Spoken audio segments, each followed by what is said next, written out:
ಅಷ್ಟೇ ಆಗೋದಿಲ್ಲ. ಅವರು ಎಲ್ಲ ಡೀಸೆಲ್, ಪೆಟ್ರೋಲ್, ಆಮೇಲೆ ಈಗ ಫರ್ಟಿಲೈಸರ್ ಮಾಡ್ತಾರೆ, ಆಮೇಲೆ ಗ್ಯಾಸ್ ಎಲ್ಲ ಬೆಲೆಗಳನ್ನ ಮೋದಿಜಿ ಅವರು ಏರಿಸ್ತಾ ಇದ್ದಾರೆ. ಹೊರಗಡೆ ಹೇಳ್ತಾರೆ ನಾವು ಒಳ್ಳೆ ಸರ್ಕಾರ ಕೊಟ್ಟಿದ್ದೇವೆ ಮತ್ತು ಬಹಳಷ್ಟು ಆರ್ಥಿಕವಾಗಿ ರಾಷ್ಟ್ರವನ್ನ ಬಲಶಾಲಿ ಮಾಡಿದ್ದೇವೆ, ಇವೆಲ್ಲ ಮಾತನ್ನ ಹೇಳ್ಕೊಂಡು ಬಂದರು. ಈಗ ನೋಡಿದ್ರೆ ಪ್ರತಿ ಒಂದರಲ್ಲೂ ಕೂಡ ಬೆಲೆ ಏರಿಕೆ ಆಗ್ತಾ ಇದೆ. ಅದರಿಂದ ಬಡವರು, ಮಧ್ಯಮ ವರ್ಗದವರು ಮತ್ತು ಅತಿ ಬಡವರು ಇವತ್ತು ಸಾಕಷ್ಟು ತೊಂದರೆಗೆ ಒಳಗಾಗಿದೆ. ಶ್ರೀಮಂತರಾಗ್ತಾ ಇದ್ದಾರೆ, ಬಡವರು ಅತಿ ಬಡವರಾಗ್ತಾರೆ. ಯಾರಿಗೂ ಕೂಡ ಸಮಾಧಾನ ಮತ್ತು ಯಾರಿಗೂ ಕೂಡ ನೆಮ್ಮದಿ ಜೀವನ ನಡೆಸಕ್ಕೆ ಇವತ್ತು ಆಗ್ತಾ ಇದೆ. ಅದಕ್ಕಾಗಿ ನಾವು ಪದೇ ಪದೇ ಮೋದಿ ಅವರಿಗೆ ಹೇಳ್ತೇವೆ, ನಿಮ್ಮ ಆರ್ಥಿಕ ಪರಿಸ್ಥಿತಿ ಹದಗೆಡ್ತಾ ಇದೆ, ಎಕಾನಮಿ ಡೆಸ್ಟ್ರಾಯ್ ಮಾಡ್ತಾ ಇದ್ದೀರಿ, ದಯವಿಟ್ಟು ಇದ್ರ ಕಡೆ ಲಕ್ಷ್ಯ ಕೊಡಿ. ಊರೂರು ತಿರುಗರಲಿಂದ ಏನಾಗೋದಿಲ್ಲ. ಜನರಿಗೆ ಹೇಳಿದಾರೆ ಯಾರು ಫಾರಿನ್ ಹೋಗ್ಬಾರ್ದು, ಅದಕ್ಕೆ ಹೋಗ್ಬಾರ್ದು. ಇವ್ರೇನು ಫಾರಿನ್ ಟೂರ್ ಮಾಡ್ತಾ ಇದ್ದಾರೆ, ಅಲ್ಲಿ ಹೋಗಿ ದುಡ್ಡು ತರ್ತಾ ಇದ್ದಾರೆ. ಪ್ರತಿ ಕಡೆ ಹೇಳ್ತಾರೆ ನಾ ಇಲ್ಲಿ ಇಷ್ಟು ತಂದ. ಸುಮಾರು ಈಗ 100 ದೇಶಗಳು ಅಡ್ಡಾಡಿದ್ದಾರೆ. ಮತ್ತೆ ಎಲ್ಲಿಂದ ಎಷ್ಟು ಹಣ ಬಂದಿದೆ ಅವ್ರು ಹೇಳ್ಬೇಕು. ಇಷ್ಟು ಹಣ ಬಂದ್ರೆ ಹೋಯ್ತೆಲ್ಲಿ.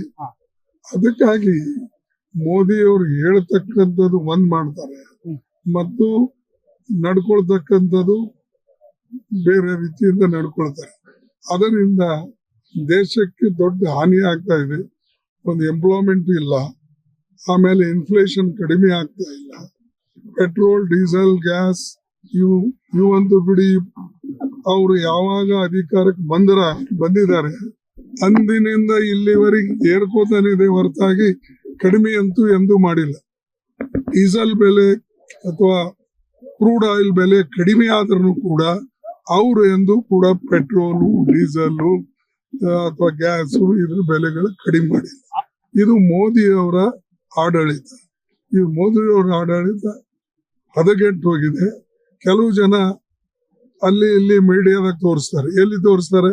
ಯಾವ ಪೆಟ್ರೋಲ್ ಬಂಕ್ ಅವ್ರಿಗೆ ಸಂಬಂಧಪಟ್ಟಿಂದ ಇರ್ತದೋ ಅಥವಾ ಎಲ್ಲಿ ಅವ್ರ ಜನ ನಿಂತಿರ್ತಾರೋ ಅಲ್ಲಿ ಹೋಗೋ ಒಪಿನಿಯನ್ ತಗೊಳ್ತಾರೆ. ದೇಶಕ್ಕೆ ಹಿಂಗ್ ಬಂದಿದೆ, ಅದಕ್ಕೆ ಏನು ಇದು ನಿಮ್ಗೆ ಗೊತ್ತಿರ್ಲಿಲ್ಲ, 1 ತಿಂಗಳ ಹಿಂದೆ ಗೊತ್ತಿರ್ಲಿಲ್ಲ ಅಥವಾ 2 ತಿಂಗಳ ಹಿಂದೆ ಗೊತ್ತಿರ್ಲಿಲ್ಲ, ಅಥವಾ ನಿಮ್ಮ ಫಾರಿನ್ ಪಾಲಿಸಿ ಅನೇಕ ದೇಶಗಳಿಗೆ ನೀವು ಹೋಗ್ತೀರಿ, ನಿಮಗಿದ್ರ ಬಗ್ಗೆ ಮಾಹಿತಿ ಸಿಗ್ಲಿಲ್ಲ. ಹಿಂಗೆ ಯಾವುದೇ ಒಂದು ಮಾಹಿತಿ ಇಲ್ಲದೆ ಈ ರೀತಿಯಾಗಿ ದೇಶವನ್ನ ಇವತ್ತು ಕೆಳಮಟ್ಟಕ್ಕೆ ತಂದಿದ್ದು ಬಹಳ ದುರ್ದೈವ ಸಂಗತಿ. ಎಲ್ಲನೂ ಕೂಡ ದೇವರ ಹೆಸರಿನ ಮೇಲೆ ಮಾಡ್ಕೊಂಡು ಹೋಗಿ ದೇಶ ಹಾಳು ಮಾಡಕ್ ಆಗೋದಿಲ್ಲ. ಎಲ್ಲರೂ ದೇವ್ರಿಗೆ ನಂಬ್ತಾರೆ, ಅವ್ರವ್ರು ದೇವರಿಗೆ ಪೂಜೆ ಪುನಸ್ಕಾರ ಮಾಡ್ತಾರೆ, ಆ ಮಾತು ಬೇರೆ. ಪ್ರತಿಯೊಂದರಲ್ಲೂ ಕೂಡ ಏನಾರ ಒಂದು ಬಂದ್ರೆ ಅದಕ್ಕೆ ಡಿವೈಡ್ ಮಾಡೋದು, ಏನಾದರೂ ಹೇಳೋದು, ಯಾವ್ದಾರ ಒಂದು ಮಧ್ಯದಲ್ಲಿ ಬೇರೆ ವಿಷಯಗಳ ತಂದು ಇದಕ್ಕೆ ಈ ಜನ ರೊಚ್ಚಿಗೆ ಎದ್ದಿದ್ದಾರೆ, ಇದಕ್ಕೆ ಒಂದು ತಣ್ಣಗೆ ಮಾಡ್ತಕ್ಕಂಥ ರೀತಿ ಅವ್ರು ಮಾಡ್ತಾರೆ. ಬಟ್ ಈಗ ಅದು ಆಗೋದಿಲ್ಲ.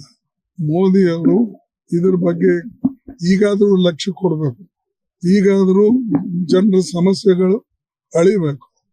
ಸಮಸ್ಯೆಗಳು ಇವತ್ತು ಅವರು ತಿಳ್ಕೊಂಡು ಅದಕ್ಕೆ ಪರಿಹಾರ ಕೊಟ್ರೆ ಜನ ಸುಖವಾಗಿರ್ತಾರೆ ಹೊರತಾಗಿ ಅವರು ಬರೇ ಭಾಷಣ ಮಾಡ್ಕೊಂಡು ಹೋದ್ರೆ ಏನಾಗೋದಿಲ್ಲ. ಲೇಟೆಸ್ಟ್ ಹಾಗೂ ಇಂಟ್ರೆಸ್ಟಿಂಗ್ ಸುದ್ದಿಗಳಿಗಾಗಿ ಬಾಸ್ ಟಿವಿ ಕನ್ನಡ ಚಾನೆಲ್ನ ಸಬ್ಸ್ಕ್ರೈಬ್ ಮಾಡಿ, ಹಾಗೆಯೇ ಬೆಲ್ ಐಕಾನ್ ಪ್ರೆಸ್ ಮಾಡಿ. ಇದರ ಜೊತೆಗೆ ಫೇಸ್ಬುಕ್, ಇನ್ಸ್ಟಾಗ್ರಾಮ್, ಎಕ್ಸ್ ನಲ್ಲೂ ಮಿಸ್ ಮಾಡದೆ ಫಾಲೋ ಮಾಡಿ.